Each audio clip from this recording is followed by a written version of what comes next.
Sub-Saharan Africa presidential praise singers why Trump is popular in Africa. In the pubs of Mai Mahiu, this is in just outside Nairobi, a settlement in Kenya's Rift Valley, daytime drinkers praise Mr. Trump for being tough enough to stand up to China. Kenyans prefer an American-led world to one dominated by China by a ratio of 2-to-1. This is speaking to his popularity on the continent. At this rate, ignoring the question of income distribution and differentiation between economies, Sub-Saharan Africa's GDP per capita would take until the late 2060s to double. The IMF and the World Bank respectively predicted overall Sub-Saharan Africa real GDP growth of 3.4% and 3.1% at their April meetings, but essentially saying we're not growing fast enough and the diffusion of that growth is not happening. And that's why you get that constant refrain, we cannot eat GDP. IMF wants assurances on debt restructuring before Congo bailout. Congo's debt to GDP, this is the Republic, not the DRC, debt to GDP is about 110%, well above the 70% threshold allowed by the Economic and Monetary Community of Central Africa. Push-ups and makeovers, this is Africa Confidential, even when faced with an attempted coup d'etat, Prime Minister Abiy somehow turned it into a public relations triumph.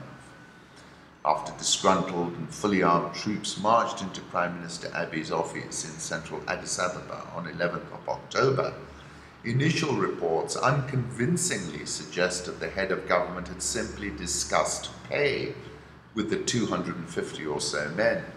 Himself, a former lieutenant colonel, the Prime Minister did some push-ups with the assembled men, and the image of beaming commandos with their athletic commander-in-chief was duly splashed across the globe in the manner of a typical photo op.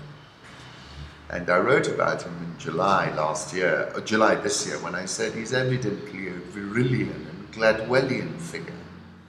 And I said, because it was that point I was writing, he'd been in power for 90 or so days, and I said it represented the most consequential arrival of an African politician on the African stage since Mandela walked out of prison blinking in the sunlight. Virilio calls it dromology, which he defined as the science or logic of speed. He notes that the speed at which something happens may change its essential nature, and that which moves with speed quickly comes to dominate that which is slower. Whoever controls the territory possesses it. Possession of territory is not primarily about laws and contracts, but first and foremost a matter of movement and circulation.